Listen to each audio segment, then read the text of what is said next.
5h, 7h. Europe 1, bonjour. Avec votre revue de presse internationale à 7h moins le quart sur Europe 1, nous sommes d'abord en Espagne. Bonjour Anaïs Cordoba. Bonjour. Vous êtes l'une des correspondantes d'Europe 1 en Espagne. De quoi parle la presse espagnole? De voitures de narcos mises aux enchères par le gouvernement espagnol ce mois-ci.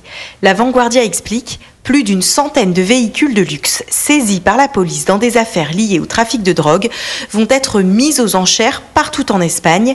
Prix de départ de ces voitures, 150 €. Des super voitures à des super prix, titre El País, qui cite plusieurs des plus beaux modèles à vendre. Une Porsche Cayenne, une Lamborghini Gallardo, mais aussi une Ferrari F430 avec seulement 466 km au compteur.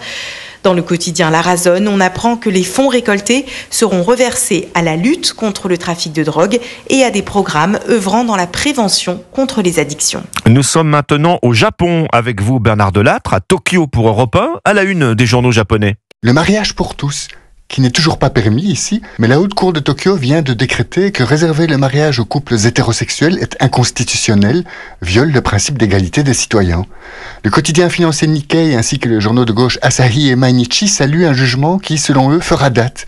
Ils rappellent que le Japon est le seul grand pays industrialisé qui bafoue l'égalité des droits en la matière et l'exhorte à enfin vivre avec son temps, donc à mettre un terme à toute discrimination en raison de l'orientation sexuelle. Mais les quotidiens conservateurs Yomiuri et Sankei, eux, vent debout, fustigent un arrêt inepte et choquant.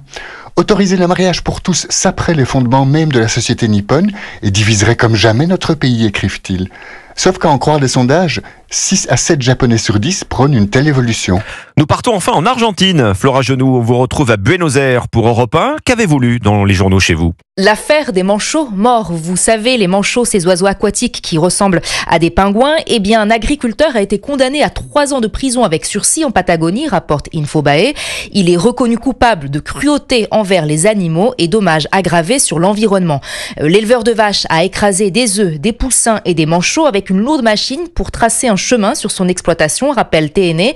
Il est aussi condamné pour avoir détruit de la végétation autochtone. Un procès historique relève l'ensemble de la presse argentine. El Diario AR cite les propos du parquet. Le verdict marque un précédent en matière de justice environnementale et pourrait faire jurisprudence, notamment dans les dossiers de déforestation. Merci Flora Genoux, merci à nos correspondants. La revue de presse internationale vous a été présentée par Valtus, leader européen du management de transition. Déjà plus de 3500 missions dans 50 pays.